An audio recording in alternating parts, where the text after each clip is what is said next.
Molecular basis of ഇൻഹെറിറ്റൻസിന്റെ മൂന്നാമത്തെ സെഷനാണ് നമ്മൾ ഈ ക്ലാസ്സിൽ പഠിക്കുന്നത് കേട്ടോ. അതായത് packaging of D N A helix. എങ്ങനെയാണ് ഡി എൻ എനെ പാക്ക് ചെയ്തേക്കുന്നത് നമ്മുടെ ന്യൂക്ലിയസിന്റെ ഉള്ളിൽ. നമുക്ക് രണ്ട് D N A base pairs തമ്മിലുള്ള ഡിസ്റ്റൻസ് നോക്കിയാൽ 0.34 നാനോമീറ്റർ ആണെന്ന് നമുക്കറിയാലോ. 0.34 × 10⁻⁹ മീറ്റർ ആണ് അല്ലേ. അപ്പോൾ കംപ്ലീറ്റ് ഡി എൻ എയുടെ ലെങ്ത് എത്രയായിരിക്കും? നമ്മുടെ മമ്മേലിയൻ സെല്ലിൽ കംപ്ലീറ്റ് ഡി എൻ എ എന്ന് പറയുന്നത് 6.6 × 10⁻⁹ ബേസ് പെയേഴ്സ് അല്ലേ. 10⁻⁶ ഇതാണ് എസ്ക്രീഷ്യ കൊളയുടെ, എനിക്ക് മാറിയതാണ്. 6.6 × 10⁻⁹ ബേസ് പെയേഴ്സ് ആണ് അല്ലേ. അപ്പോൾ അതിനെ 0.34 നാനോമീറ്റർ കൊണ്ട് ഇൻഡു ചെയ്ത് നോക്കിയാൽ നമുക്ക് എത്ര നീളമുണ്ട് നമ്മുടെ ഡി എൻ എക്ക് ഇന്ന് കിട്ടും. അതായത് 6.6 × 10⁻⁹ base pair into 0.34 × 10⁻⁹ metre per base pair അല്ലേ. അപ്പോൾ ഇത് കാൽക്കുലേറ്റ് ചെയ്യുമ്പോൾ നമുക്ക് കിട്ടുന്നൊരു വാല്യൂ ഉണ്ട്, 2.2 മീറ്റേഴ്സ് ആണ്. ഒന്ന് ആലോചിച്ച് നോക്കിയേ, ഏകദേശം 2.4 മീറ്റർ ആണ് നമ്മുടെ ഡി എൻ എയുടെ ലെങ്ത് എന്ന് പറയുന്നത്. ഇത് ഒരുപാട് വലിയ ലോങ് ആയിട്ടുള്ള ഡി എൻ എയുടെ ഒരു ന്യൂക്ലിയസിനെ വെച്ചാൽ അല്ലേ. കാരണം ന്യൂക്ലിയസ് എന്ന് പറയുന്നത് തന്നെ 10⁻⁻⁶ മീറ്റർ ആണ് ന്യൂക്ലിയസിന്റെ വലിപ്പം എന്ന് പറയുന്നത്. ഒരു സെല്ല് തന്നെ നമുക്ക് കാണാൻ കഴിയില്ല. ന്യൂക്ലിയസ് എന്ന് പറയുന്നത് വളരെ മൈക്രോസ്കോപ്പിക് ആയിട്ടുള്ളതാണ്. അതിൻ്റെ ഉള്ളിൽ ഈ 2.25 മീറ്റർ നീളമുള്ള ഡി എൻ എ അടുക്കി വെക്കുക എന്ന് പറഞ്ഞാൽ അത് നല്ല സ്ട്രോങ് ആയിട്ട് തന്നെ പാക്ക് ചെയ്ത് വെക്കണം അല്ലേ. എങ്ങനെയായിരിക്കും ഈ പാക്കേജിങ് ചെയ്യുന്നത്? അത് നമ്മൾ എസ്ക്രീഷ്യയുടെ ഡി എൻ എ എടുത്താലും അങ്ങനെ തന്നെ കേട്ടോ. 1.36 മില്ലിമീറ്റർ ആണ് എസ്ക്രീഷ്യയുടെ ഡി എൻ എയുടെ വലുപ്പം, നീളം. അപ്പോൾ 1.36 മില്ലിമീറ്റർ എന്ന് പറയുമ്പോഴത്തേക്കും ഏകദേശം 1.36 × 10⁻⁶ നാനോമീറ്റർ ആവും. 1.36 × 10⁻⁶ നാനോമീറ്റർ ആവും 1.36 മില്ലിമീറ്റർ എന്ന് പറയുന്നത്. അപ്പോൾ അതിൻ്റെ എത്ര ബേസ് പെയേഴ്സ് ഉണ്ടെന്ന് നമുക്ക് എങ്ങനെ കാൽക്കുലേറ്റ് ചെയ്യാൻ പറ്റും?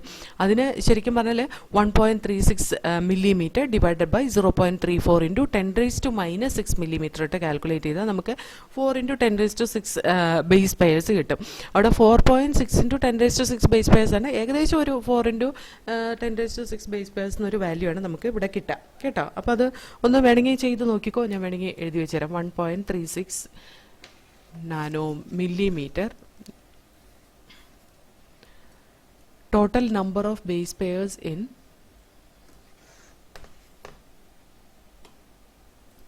ഉണ്ട്. എസ്ക്രീഷ്യയിലെ ഡി എൻ എയുടെ ലെങ്ത് ഇവിടെ കൊടുത്തിട്ടുണ്ട് 1.36 മില്ലിമീറ്റർ.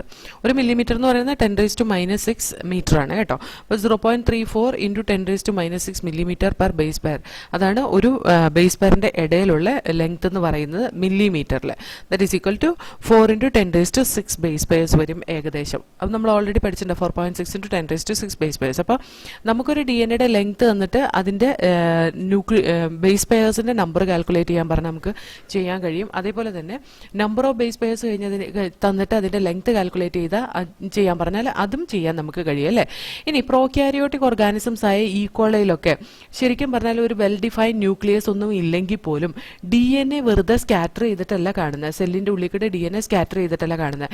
ഡി എൻ എക്ക് നെഗറ്റീവ് ചാർജ് ആണല്ലോ. ഡി എൻ എയിൽ ഫോസ്ഫോറിക് ആസിഡ് ഉള്ളതുകൊണ്ട് ഡി എൻ എക്ക് നെഗറ്റീവ് ചാർജ് ആണ്. അപ്പോൾ ഈ ബാക്ടീരിയൽ സെല്ലിൻ്റെ ഒക്കെ ഉള്ളിൽ ഈ ഡി എൻ എ ന്യൂക്ലിയോയിഡ് ഫോമിലാണ് കാണുന്നത്. അത് നെഗറ്റീവ്ലി ചാർജ്ഡ് ആയിട്ടുള്ള ഡി എൻ എ ചില പ്രോട്ടീൻ്റെ മേലെ, അതിന് പോസിറ്റീവ് ചാർജുള്ള ചില പ്രോട്ടീൻ്റെ മേലെ വൈൻഡ് ചെയ്തിട്ട്, അത് ശരിക്കും പറഞ്ഞാൽ അത് പ്രോട്ടീൻ എന്നല്ല ബേസിക് അമൈൻസ് എന്നാണ് കുറച്ചും കൂടെ കറക്റ്റ് ആയിട്ടുള്ള ടേമിൽ എക്സ്പ്രസ് ചെയ്യുന്നത് കേട്ടോ. ഇതേപോലത്തെ ഒരു സർക്കുലർ ഡി എൻ എ ആണല്ലോ അവരുടെ ന്യൂക്ലിയോയിഡ് എന്ന് പറയുന്നത്. അതിങ്ങനെ നീണ്ട് അതിലെതിരെ ഇങ്ങനെ കിടക്കല്ല ചെയ്യുന്നത്. അതിങ്ങനെ ഇങ്ങനെ ഒരുമാതിരി ഒരു ഭാഗത്തായിട്ട് കണ്ടൻസ് ചെയ്തിട്ടായിരിക്കും കാണാം.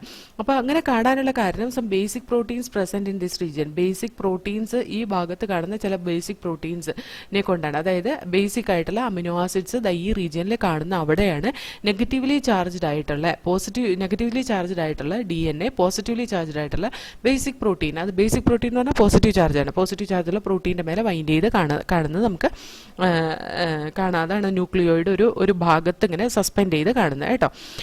ഈ ആ ഒരു റീജിയനെ നമ്മൾ ന്യൂക്ലിയോയിഡ് എന്നാണ് പറയുന്നത്.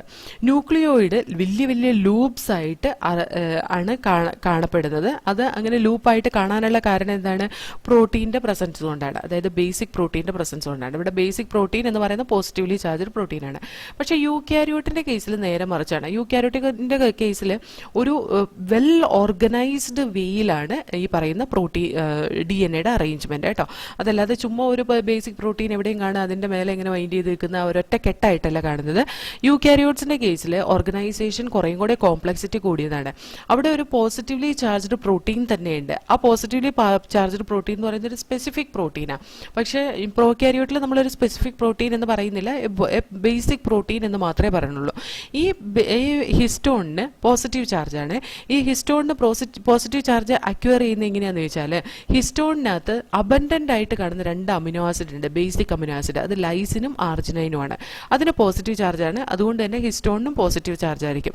ഈ amino acid residues positive charge അതിൻ്റെ സൈഡ് ചെയിനിൽ ക്യാരി ചെയ്യുന്നത് കൊണ്ട് ഹിസ്റ്റോണിനും പോസിറ്റീവ് ചാർജ് വരും. ഹിസ്റ്റോൺസ് ഓർഗനൈസ് ചെയ്തേക്കുന്ന ഒരു ഹിസ്റ്റോൺ ഒക്ടാമർ ഫോമിലാണ്, അതായത് 8 സബ് യൂണിറ്റ് ഉള്ള ഒരു ഫോമിലാണ് ഹിസ്റ്റോൺ അറേഞ്ച് ചെയ്തേക്കുന്നത്. ഈ ഹിസ്റ്റോൺ ഒക്ടാമറിൽ H1 സബ് യൂണിറ്റ് ഉണ്ട്, H2A സബ് യൂണിറ്റ് ഉണ്ട്, H2B സബ് യൂണിറ്റ് ഉണ്ട് ആൻഡ് H3 സബ് യൂണിറ്റ് ഉണ്ട് കേട്ടോ. ഇങ്ങനെ 4 സബ് യൂണിറ്റ് ആണ് ഇതിനകത്തുള്ളത്.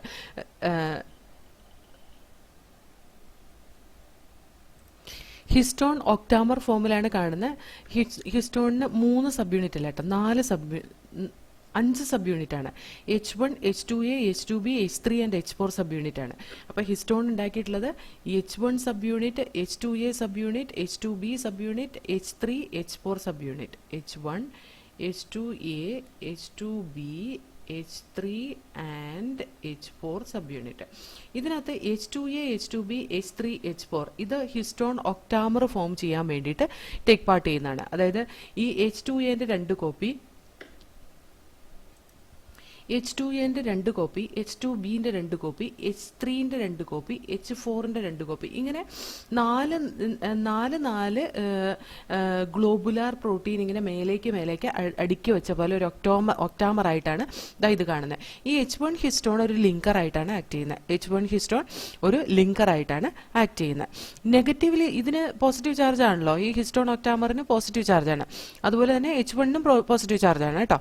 ഇത് ഈ നെഗറ്റീവ്ലി ചാർജ്ഡ് DNA ഈ പോസിറ്റീവ് ചാർജുള്ള ഹിസ്റ്റോൺ പ്രോട്ടീൻ്റെ മേലെ വൈൻഡ് ചെയ്ത് കാണപ്പെടും. അതിന് നമ്മൾ ന്യൂക്ലിയോസോം എന്ന് പറയുന്നത് കണ്ടത് ഇങ്ങനെ വൈൻഡ് ചെയ്താണ് ഇത് കാണുന്നത്.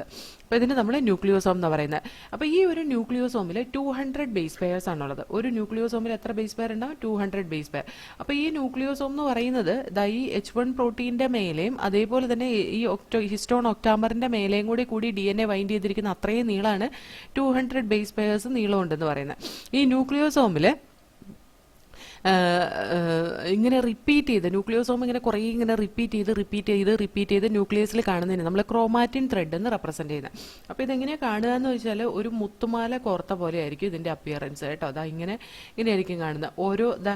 ഇത് ഈ ലിങ്കർ DNA കേട്ടോ. H1 അറ്റാച്ച് ചെയ്തേക്കുന്ന DNA ലിങ്കർ DNA എന്നും ഈ H1 പ്രോട്ടീനെ നമുക്ക് ലിങ്കർ മോളിക്യൂൾ എന്നും വിളിക്കാം. അതായത് 2 ന്യൂക്ലിയോസോമിനെ കണക്ട് ചെയ്യുന്നതാണ് ഈ പറയുന്ന H1 ഹിസ്റ്റോൺ. അപ്പോൾ അതിനെ ലിങ്കർ മോളിക്യൂൾ എന്ന് വിളിക്കാം. അതേപോലെ തന്നെ ആ ലിങ്കർ DNA ആണ് ഇതിൽ അറ്റാച്ച് ചെയ്ത് നിൽക്കുന്നത്. അപ്പോൾ ആ ലിങ്കർ DNA ആണ് ഈ കാണുന്ന ത്രെഡ് പോലത്തെ സ്ട്രക്ചർ. അതേപോലെ തന്നെ ആ ബീഡ്സും ത്രെഡും എല്ലാം കൂടി അതായത് കുറേ ന്യൂക്ലിയോസോംസ് റിപ്പീറ്റ് ചെയ്ത് വരുന്നതിന് നമ്മൾ ക്രോമാറ്റിൻ ത്രെഡ് എന്ന് പറയും. സാധാരണയായിട്ട് ക്രോമാറ്റിൻ ത്രെഡാണ് ന്യൂക്ലിയസിൽ സെൽ ഡിവിഷൻ നടക്കാത്ത സമയത്ത് നമുക്ക് കാണാൻ കഴിയുന്നത്. അപ്പോൾ നമ്മൾ DNA സ്റ്റെയിൻ ചെയ്യുന്ന സമയത്ത് ഒരു ത്രെഡ് പോലെ കളേർഡ് ബോഡീസ് കിട്ടുന്ന എന്തിൻ്റെയാണ്? ക്രോമാറ്റിൻ്റെയാണ്. ഇനി nucleosome in chromatin are seen as a beads on a string structure. അതായത് ഒരു മുത്തുമാല, ഒരു നൂലുമോ മുത്തും അറ്റാച്ച് ചെയ്ത രീതിയിലായിരിക്കും ഈ സ്ട്രക്ചർ നമ്മൾ ഇലക്ട്രോൺ മൈക്രോസ്കോപ്പിൽ വെച്ച് നോക്കുമ്പോൾ കാണുന്നത് കേട്ടോ. അപ്പോൾ നമുക്ക് അത്രയും ഭാഗം ഒന്ന് വായിച്ചു നോക്കാം. അതിനു മുമ്പ് ഒന്നുകൂടെ ഉണ്ട്.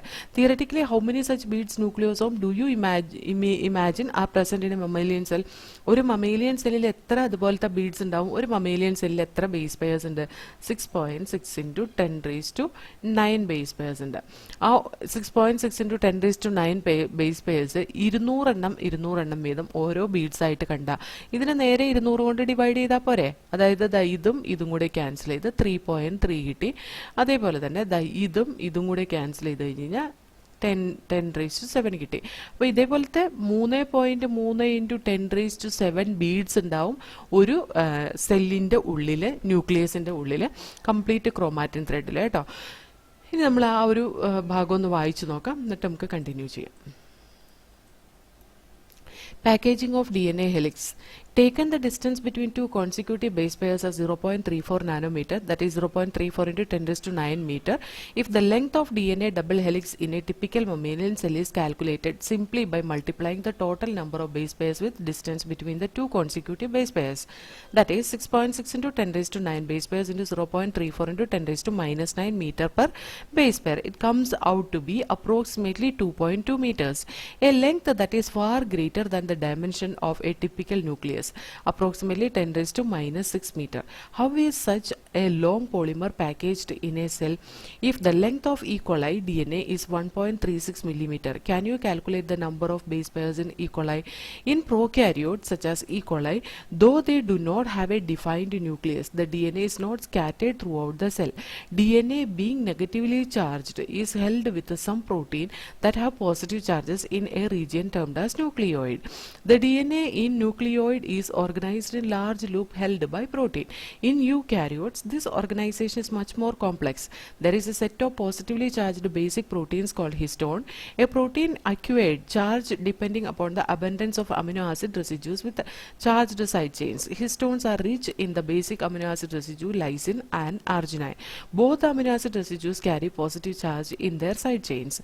Histones are organized to form a unit of 8 molecules called histone octamer.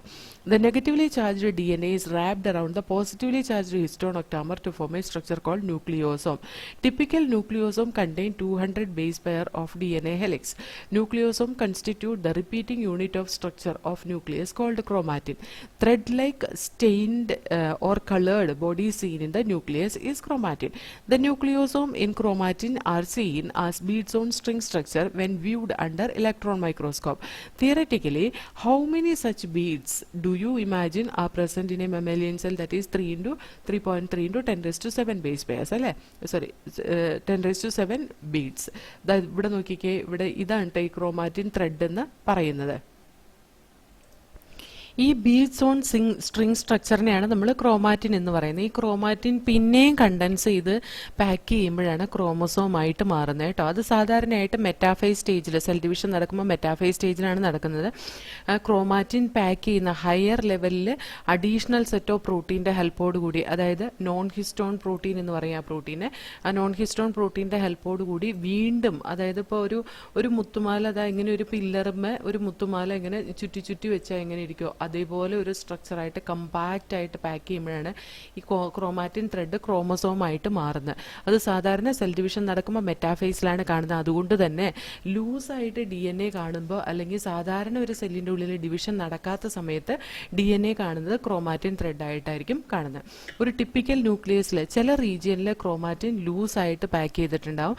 ആ റീജിയനിൽ ആ DNA സ്റ്റെയിൻ ചെയ്യുമ്പോൾ അത് ലൈറ്റ് ആയിട്ടായിരിക്കും സ്റ്റെയിൻ ചെയ്യുന്നത്. ആ ഒരു റീജിയനെ നമ്മൾ യു ക്രോമാറ്റിൻ എന്നാ പറയാ. അത് ഫങ്ഷണലി ആക്റ്റീവ് ആയിട്ടുള്ള റീജിയനാണ്. അതായത് ആ ഭാഗത്തിരിക്കുന്ന ജീൻസ് ഒക്കെ എപ്പോഴും എക്സ്പ്രസ് ചെയ്തുകൊണ്ടിരിക്കുന്നതായിരിക്കും. അപ്പം ആ ഭാഗത്തിരിക്കുന്ന ജീനിന് ട്രാൻസ്ക്രിപ്ഷൻ നടക്കേണ്ടതും ട്രാൻസ്ലേഷൻ നടക്കേണ്ടതായിട്ടൊക്കെ ഉണ്ട്. അതുകൊണ്ട് ആ ജീന് എപ്പോഴും ലൂസായിട്ടായിരിക്കും പാക്ക് ചെയ്തേക്കുന്നത്, അല്ലേ? നമ്മളാണെങ്കിലും ഇപ്പം നമുക്ക് ആവശ്യമുള്ള സാധനങ്ങളൊക്കെ നമ്മൾ തുറന്നു വയ്ക്കും. അല്ലാത്തതൊക്കെ നമ്മൾ വല്ലാതെ ഇങ്ങനെ, നമ്മൾ വീട്ടിലാണെങ്കിലും ഇപ്പോൾ പാത്രങ്ങളൊക്കെയാണ്, നമ്മൾ ഉപയോഗിക്കാത്ത പാത്രങ്ങളൊക്കെയാണ് നമ്മൾ എന്ത് ചെയ്യും, അതൊക്കെ കെട്ടി ഒതുക്കി ഒരു ഭാഗത്ത് വയ്ക്കും. പക്ഷെ നമ്മൾ സ്ഥിരം യൂസ് ചെയ്യുന്ന പാത്രങ്ങളാണെങ്കിലും നമുക്ക് എപ്പോഴും ആക്സസ് ചെയ്യത്തക്ക രീതിയിലായിരിക്കും നമ്മൾ വയ്ക്കുക. അതേപോലെ തന്നെ ഈ യൂക്രോമാറ്റിൻ എന്ന് പറയുന്ന റീജിയനിലിരിക്കുന്ന DNA നമ്മൾ എപ്പോഴും യൂസ് ചെയ്യുന്നതാണ്. അതായത് എപ്പോഴും അത് എക്സ്പ്രസ് ചെയ്തുകൊണ്ടിരിക്കുന്നതാണ്. അപ്പോൾ എക്സ്പ്രസ് ചെയ്യേണ്ട ജീൻ ഇരിക്കുന്നിടം എങ്ങനെയായിരിക്കും, ലൂസായിട്ടായിരിക്കും പാക്ക് ചെയ്തേക്കുന്നത്. എന്ത് വേണമെങ്കിലും എപ്പോൾ വേണമെങ്കിലും എക്സ്പ്രസ് ചെയ്യത്തക്ക രീതിയിൽ, ഏത് പാർട്ട് വേണമെങ്കിലും എക്സ്പ്രസ് ചെയ്യത്തക്ക രീതിയിൽ ലൂസായിട്ടായിരിക്കും അറേഞ്ച് ചെയ്തേക്കുന്നത്. അതിന് യൂക്രോമാറ്റിൻ എന്ന് പറയും.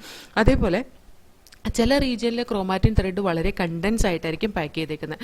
അവിടെ സ്റ്റെയിൻ വളരെ ഡാർക്ക് ആയിട്ടായിരിക്കും സ്റ്റെയിൻ പിടിക്കുന്നത്. അതിന് നമ്മൾ ഹെട്രോക്രോമാറ്റിൻ എന്ന് പറയും. യൂക്രോമാറ്റിൻ ട്രാൻസ്ക്രിപ്ഷനലി ആക്റ്റീവ് ക്രോമാറ്റിൻ ആയിരിക്കും. പക്ഷേ ഹെട്രോക്രോമാറ്റിനോ ഇനാക്റ്റീവ് ക്രോമാറ്റിൻ ആയിരിക്കും. അവിടെ ഒരുപാട് എന്താ പറയുക, ജങ്ക് ജീൻസ് ആയിരിക്കും ഉണ്ടാവുക. അതിന് അവിടെ നല്ല ജീൻസ്, അതായത് എന്തെങ്കിലും ഒരു പ്രോട്ടീൻ്റെ കോഡ് ചെയ്യുന്ന ജീൻസൊക്കെ വളരെ കുറവായിരിക്കും ഹെട്രോക്രോമാറ്റിൻ റീജിയനിൽ. യൂക്രോമാറ്റിൻ റീജിയനിലായിരിക്കും ഫങ്ഷണൽ ആയിട്ടുള്ള ജീൻസ് ഏറ്റവും കൂടുതലുണ്ടാവുക കേട്ടോ. അപ്പോൾ നമുക്ക് ആ പാരഗ്രാഫ് നോക്കാം. The beads on string structure in chromatin is packed to form chromatin fibers that are further coiled and condensed at metaphase stage of cell division to form chromosome. The packaging of chromatin at higher level require additional set of protein that are collectively referred to as non-histone protein, NHC protein. So here non histone chromosomal protein അതാണ് NHC protein എന്ന് പറയുന്നത് കേട്ടോ. In a typical nucleus some region of chromatin are loosely packed and stain light and are referred to as euchromatin. The chromatin that is more densely packed and stained dark are called as heterochromatin. Euchromatin is said to be transcriptionally active chromatin, whereas heterochromatin is inactive chromatin. കേട്ടോ. അപ്പോൾ ഇത്രയും നമ്മൾ ഈ ഒരു സെഷനിൽ പഠിക്കുന്നുള്ളൂ. ഇതിനകത്ത് packaging of DNA ആണ് നമ്മൾ പഠിച്ചത്. ഇനി നെക്സ്റ്റ് സെഷനിൽ നമ്മൾ സെർച്ച് ഫോർ ജനറ്റിക് മെറ്റീരിയലാണ് പഠിക്കേണ്ടത് കേട്ടോ.